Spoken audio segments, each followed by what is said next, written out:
We're now recording, Bruce. Good to see you.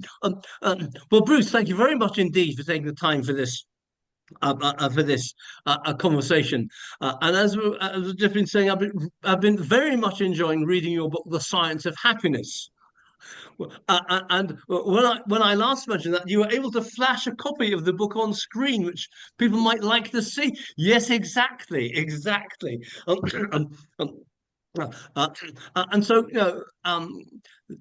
the questions, the questions in this conversation, in this interview, really are the first one is what is joy? What is joy to you? Because I know that joy is something you mention in this book. So Mhm. what is it? What is joy to you, Bruce?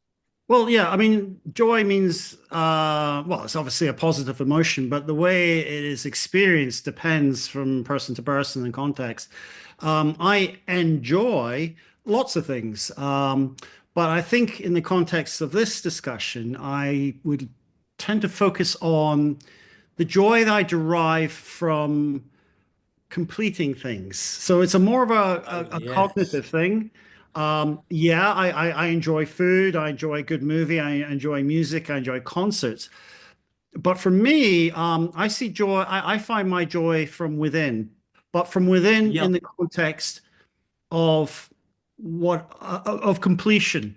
Um, and I'd like to contrast that with frustration. I get incredibly frustrated when I cannot complete something, or I'm Right. searching for Yep. something and can't find it. So for me, it's almost like it's like drawing a line under something, and then I feel a sense of moving forward, and that to me is a very positive emotion. Or I write a lot. I'm a writer. I write all the time. I spend a lot. I enjoy writing. I find it immersive. I find it Yep. absorbing. It's like a concept called flow. I'm not sure if you're familiar with that, Joe. Yes. Yes. Well, that came to mind when you were saying that. Yes. Exactly. Exactly. So flow for your listeners or viewers is really when you can match a task with your ability to do so. That it's not overwhelming that you just give up, or it's not so trivial you find it kind of dull. When you can match those two things, you experience this state of mind which is positive, and I experience that as joy. So as a writer, it's right for me. A joyful day is immersing myself, writing something, and at the end of it, looking back and thinking.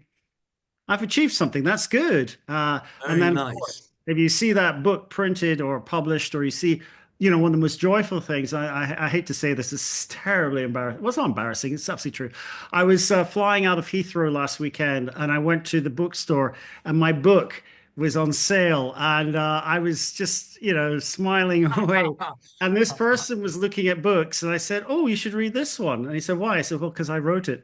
And he took a selfie and bought the book. But I'm not suggesting others do that, but Oh, it was just it was almost the validation of all yep. that effort and time and Yep.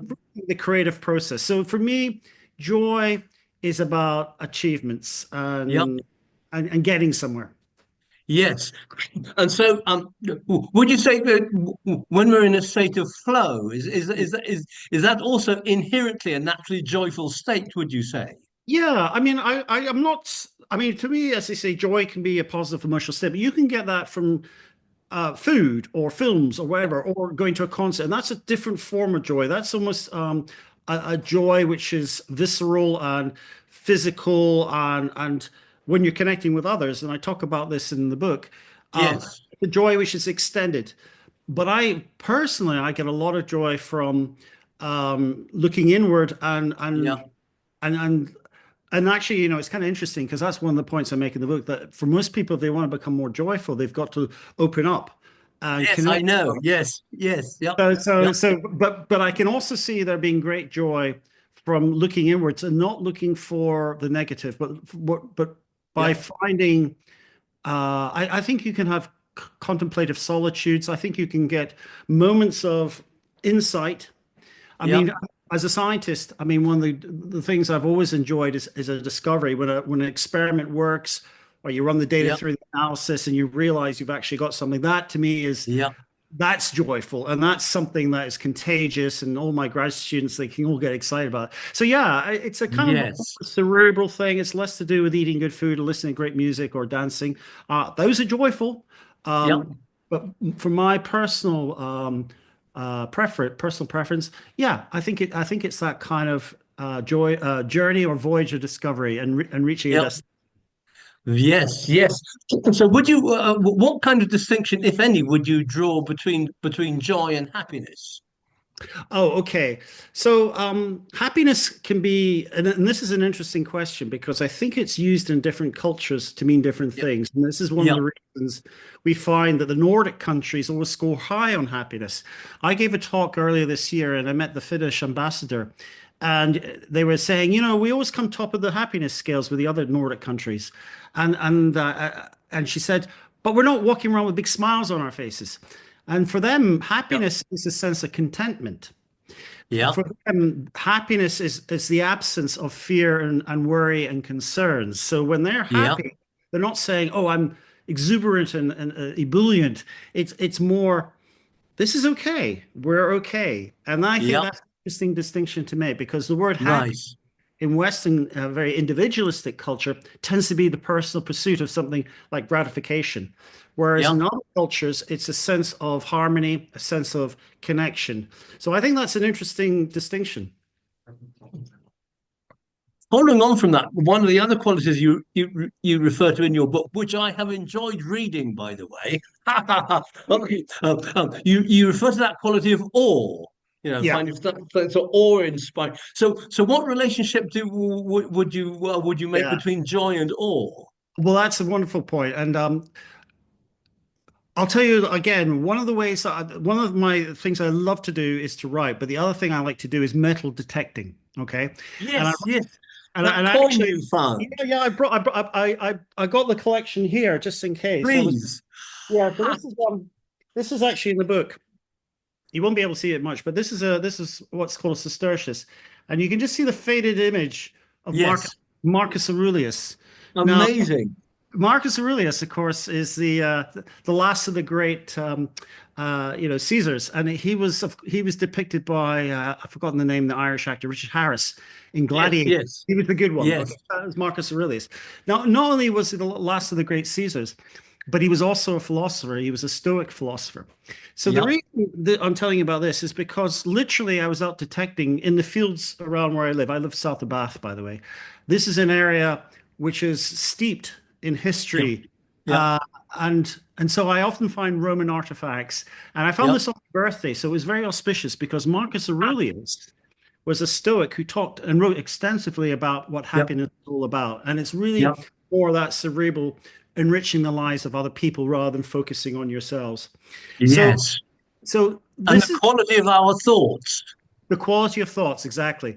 Now, Yes, that was an awesome moment. And I mean the word yeah, awesome, not the way it's used in American vernacular. I meant awesome. Literally, I was filled with awe because this was a coin which dates to 150 AD. So it's nearly 2,000 years old. This would have been held and dropped by presumably a Roman citizen, maybe a soldier walking on the yeah, Fossway. And as soon as you start to make that connection yeah, with humanity and lost souls and lost peoples, yeah, there's overwhelming sense of awe because yes, you realize where you are in the big picture. You get a sense of our species, our planet. yeah, And I often ask people to go out. I say, if you want to get awe, go out into the countryside at night on a good night when there's not clouds. Look up, and you will see the most awesome sight when you suddenly see the magnitude of the universe. So, yes, so awe is yes, a perspective. And yes, I think it can be overwhelming for some people. Some people find the notion of, you know, the transient nature of life as worrying. Some yeah, people are overwhelmed by spaces which just seem too much to comprehend. But for me, I find it actually reassuring. You know, yeah, there's a great passage that I think if your viewers can get a hold of, it's called Pale Blue Dot, and it was written by Carl Sagan, the late yes, cosmologist. And he's describing the last image of Voyager as it leaves our galaxy, and it's Earth, and it's a little pale blue dot set in this vast yeah, expanse of darkness. And he writes this incredibly poetic story about, everyone who ever lived on that planet. That's our home and every. I can't, I can't reiterate it here, but the point is, it gets everything into perspective, and that's really Yes. interesting because that resonates with Yes. what many cosmonauts, many astronauts report when they go up into space and they look back on our planet. They have this awesome experience called the overview effect, where suddenly, in a very profound way, they realize this is our planet, this is our home. Everyone lives on this little blue dot, and it's so precious. So these sort of Yes. moments, I think, take us out of our heads and get us to really, connect with Yes. with the world, the universe, and people in it. Yes. So, um, following these threads, how important is joy to you? Well, Aristotle talked about the pleasure principle. And what he meant was that we are motivated to seek out pleasure and avoid pain. And in fact, going to a kind of neuroscience perspective, in a sense, everything we do is underpinned by motivations. So joy is an emotion. The word emotion comes from the Latin meaning to move. Yeah. Okay. So motivations move us and propel us towards goals and away from threats. So in the absence of joy, in the absence of motivation, you would be depressed. You would be Yeah. effectively listless, rudderless, floating along with no direction, no purpose. So for me, it is actually fundamental Ah, yes. in terms of the psychological as much as the physiological states. Yes. Yes. Fantastic. Fantastic. Um, and so, what would be? I've made a list of the 34 exercises from your book. Oh, yeah, okay. But if you had to pick say one or maybe two sort of joy tips, what would be your top tip or top tips Okay, for someone to have more joy in their life?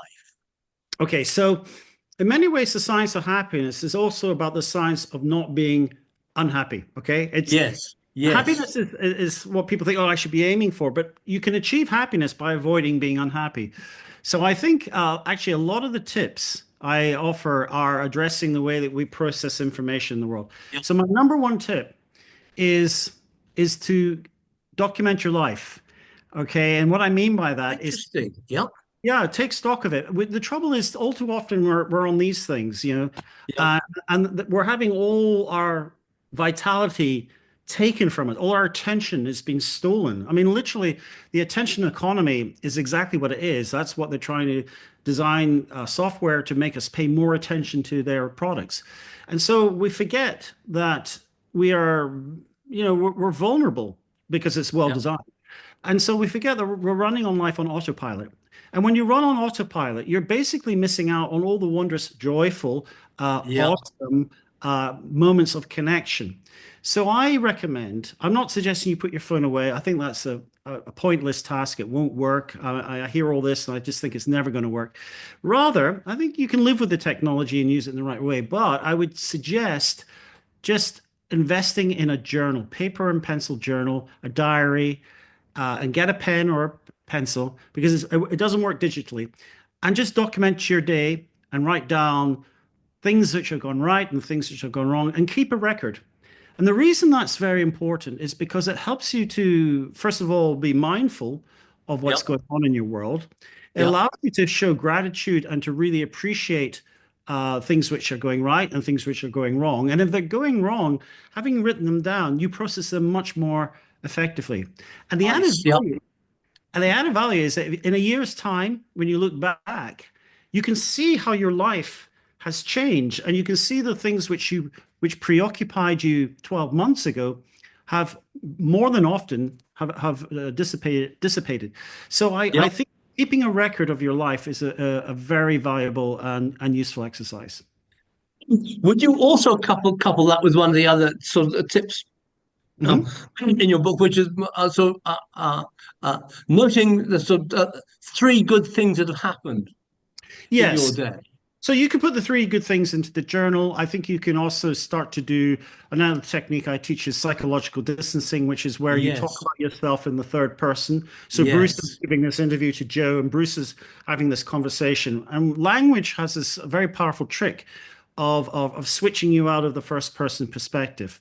yeah, So the theme of the book, The Science of Happiness, the unifying theme, and I believe this to be true, is that everything that you do which makes you happier tends to draw your attention away from ruminating, thinking inwardly, focusing all on your own problems, and moving you outwards or connecting with others. So I talk about a shift from the egocentric, which is Yep. self, to an Yep.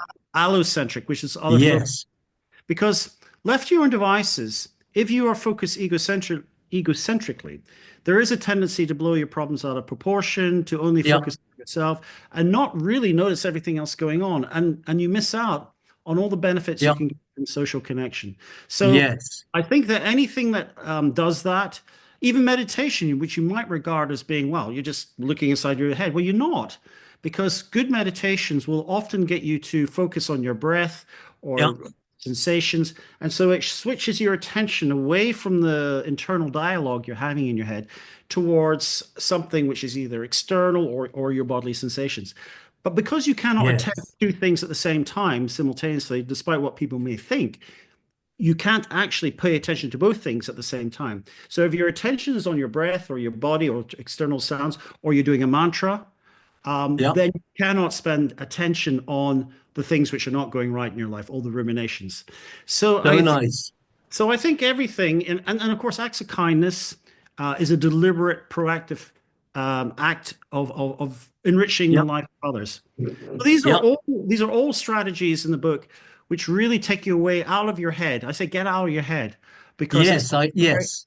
it's awfully a very dark place, and sometimes when you look around and you start to see things in the bigger picture, I think it really helps to center you. It helps you to get perspective. Yes, I'd just like to, as we sort of come to the end of our conversation, I'd just like to read a section that I wrote that I wrote down from your book. But you say, but remember, knowledge is simply not enough. We Yeah. have repeatedly shown that our course improves students' mental well-being and reduces their feelings of anxiety and loneliness, but the improvement lasts only as long as the students keep up their practices. Like it's like physical health. You can be fitter, but only so long as you work at it. If you stop living a healthy lifestyle, then you'll stop being healthy. The same is true of happiness. You need to work at it, to practice it, in order to achieve lasting benefits. That's Yeah. so good. And that's what the data show us. That's not Yeah. based on my opinion. That's actually what our data shows. The students who keep up with our activities maintain, sustain their happiness up to 2 years later, just before they graduate. The ones who give up on it, well, they go back down to their baseline at Yeah. about 4 months. Bruce, amazing, fantastic. Thank you. It's so nice. So hopefully, what one message is a strong message for everybody who watches or listens to this is to keep practicing your joy or your happiness habits, right? Um, um, Wonderful, Bruce. Thank you very much indeed for this conversation. Very welcome, Joe. Always a pleasure. Thank you.